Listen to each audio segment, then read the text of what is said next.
What's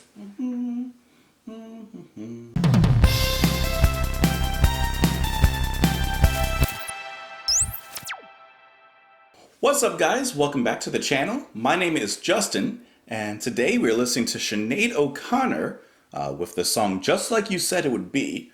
This is from her album The Lion and the Cobra, which was her debut album, released in 1987.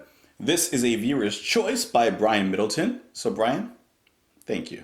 I know that Brian and a few others have been recommending Sinead for a long time, and so here we are. I'm sure that she's one of those artists that I've heard a song or two of hers, but I can't say that I've ever purposely listened to her. I do know, however, that she did sing in Massive Attack's song A Prayer for England, a very underrated album from them, I feel, which, you know what, because I can, I'm going to recommend that song to you. A Prayer for England by Massive Attack, one of my favorite songs on the album. It's a really good album, 100th Window. You know, I was thinking of doing a video of like ranking all of Massive Attack's albums. I don't know. Maybe one day. Anyways, I hope that you guys are having a good day. You can join me on Twitter. You can join me in the comments down below because that's where I like to communicate with you guys. And let's do it. This is Just Like You Said It Would Be by Sinead O'Connor.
Said it would be.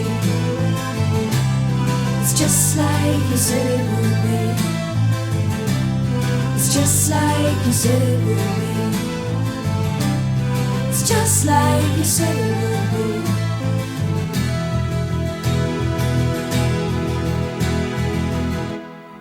I can see too many mouths open, too many eyes closed, gaze closed, not enough minds open, too many legs open. Tell me, do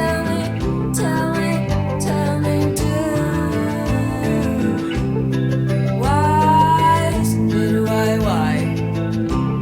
I don't see why isn't why. I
That gets me interested.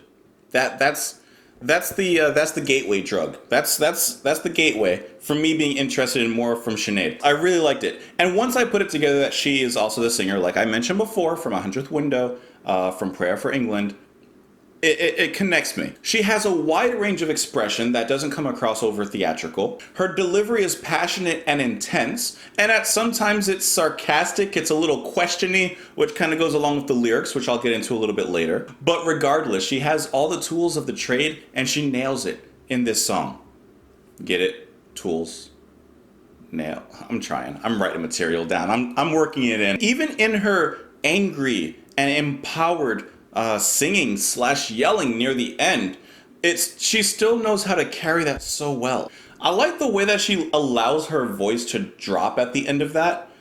Just like you said it would be. Like, it sounds unnatural, but I feel like that adds to the emotional weight of it all. And then even going back to the way that she sings and going to the lyrics, it seems that she's talking about like a romantic relationship and the partner that's making all these promises, but are they going to live up to them? Are they going to actually be there like they said they would be, as the name of the song and what repeats from Sinead, just like you said it would be. Making promises, can you fulfill and keep those promises, or are you just leading me on? Are you just saying this just to make me feel good? And perhaps she's had some experience in feeling that way with someone. I can see too many miles up I love this part.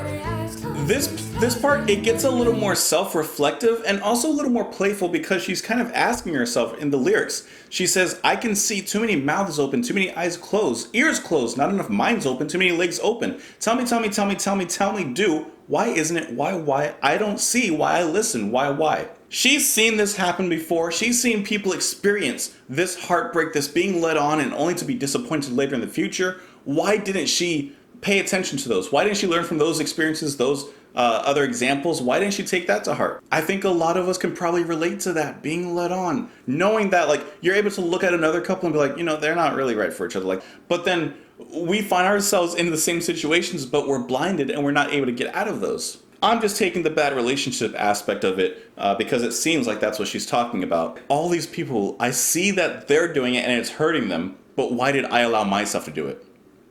That's love, yo. And the way that she says, when I've walked in the garden, when I'm walking off stage, when everything is quiet, will you stay? Will you be my lover? After all the lights and theatrics, after I've maybe done my show, after the big moments in my life, after all the lights have faded away, are you going to be there? Are you still going to be there? Maybe after the honeymoon phase of the relationship, are you going to stay with me? I don't know. And the music behind her singing does a great job of allowing her intimacy while at the same time building into something a little more grand at parts. The way that the keys and the guitar fade out, allowing the bass to carry that momentum from that, very well done. And not only is she playing guitar here, but we also have guitar from Marco Perroni, who's also played with Adam Ants, and Susie and the Banshees, another band that you guys have recommended to me. Now, I noticed this fact as I was kind of going back and forth listening to the music, but I saw that she's Irish. Okay, awesome. There was something, before I even read that, she reminded me a little bit of Dolores O'Riordan. I know I say that name wrong, I am so sorry. But Dolores from the Cranberries, who had passed away, of course, but I absolutely love Dolores, her solo stuff, with the Cranberries, of course. I love it. And Sinead actually puts me in that same frame of mind where it's like an alternative rock / contemporary pop / you know what, we're just kind of doing our own thing right now. I like that. I would love to see what else Sinead does. Because this is good. From what I see, this album, like I said, it's her debut album. This is a nice debut from her. It even says she recorded this while she was pregnant. and it uses the word heavily pregnant. I mean, maybe that's where some of that passion came from. But going back to that Irish part, even the strings and the guitar playing at certain moments sounded pretty Celtic. It didn't click with me immediately. I just knew that it sounded kind of familiar, like from the Cranberries. But now that kind of comes together. And it even seems that on one track, Enya is in there. I love Enya. I mean, that's really cool. I like that. Yeah, this was a good song. I liked it. I would like to hear more from her. I would like to hear, what's the word? How diverse is her selection? Because, like I said, this is like in a contemporary pop slash alternative rock vibe. Cool. Got it. I'm assuming that's somewhat like this through the rest of the album. Are there moments where she's heavier? Are there moments where she's softer, more dramatic? How did she progress with technology? Is she an artist that adopted more digital and electronic sounds into her music? Because, like I said, I've heard her with Massive Attack, where that is the thing, and I loved it. The way her voice and her singing is in there. So I would like to hear more of that. I would like to hear more of what you guys have to offer me regarding Sinead O'Connor. You can join me in the comments down below. You can join me on Twitter. Hope that you liked the song. Hope you liked the channel. Sometimes I don't know how to end these things. I love you guys. Talk to you later. Bye.